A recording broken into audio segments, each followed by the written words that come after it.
ఏ విషయంలో నువ్వు మాట మీద ఉన్నావు? ఫార్మాసిటీ ఇవాళ ఏదో 4th సిటీ అని గొప్పగా మాట్లాడుతున్నావు. నీ ఫార్మాసిటీ ఆ రోజు ఏం చెప్పినావు? పాదయాత్రలు చేసిండ్రు వీళ్ళు.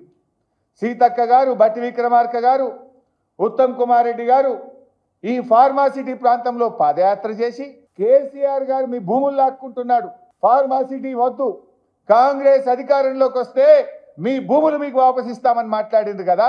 వీడియోలు చూపించమంటారా? రెడీగా ఉన్నాయి. సీతక్క ఏం మాట్లాడింది, ఉత్తమ్ కుమార్ రెడ్డి ఏం మాట్లాడిండు, వీడియోలు రెడీగా ఉన్నాయి మా దగ్గర.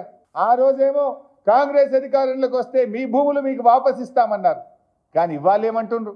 ఇవాళ పొద్దున్నే ఒక పేపర్లో నోటిఫికేషన్ చూసిన, కేసీఆర్ గారు ఆ రోజు 15,000 ఎకరాలు ఫార్మాసిటీ కోసం సేకరిస్తే ఇంకా 15,000 ఎకరాలు సేకరిస్తారట. నోరా మోరా మీది?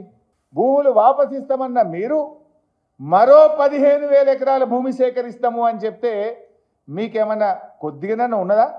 నేను అడుగుతా ఉన్నా. నిజంగా మీరు మాట మీద నిలబెట్టేవాళ్ళు అయితే, ప్రజలకు ఇచ్చిన హామీ నిలుపుకునేటోళ్ళు అయితే ఫార్మాసిటీ భూములు తిరిగి వాపసు ఇయ్యద్దా? దాని మీద డ్రామా. హైకోర్టులోనేమో ఫార్మాసిటీ కొనసాగుతుందని అఫిడవిట్ వేస్తారు, అసెంబ్లీలోనేమో 4th సిటీ అంటారు. ఎక్కడి 4th సిటీ?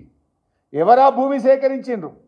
వేల కోట్ల రూపాయలు రైతులకు ఇచ్చి 15,000-16,000 ఎకరాలు కేసీఆర్ గారు భూమి సేకరించి ఇక్కడ జీరో లిక్విడ్ డిశ్చార్జ్తో కాలుష్య రహిత ఫార్మా ఇండస్ట్రీని పెడితే ఓ 5-6 లక్షల మంది పిల్లలకు ఉద్యోగాలు వస్తాయని చెప్పి కేసీఆర్ గారు ఆశించింది. నువ్వేమో ఇప్పుడు ఆ ఫార్మాసిటీ పెట్టకుండా రియల్ ఎస్టేట్ వ్యాపారం చేస్తున్నావు, ఆ భూములు అమ్ముకొని ప్రభుత్వానికి ఆదాయం తెచ్చుకునే ప్రయత్నం చేస్తున్నావు.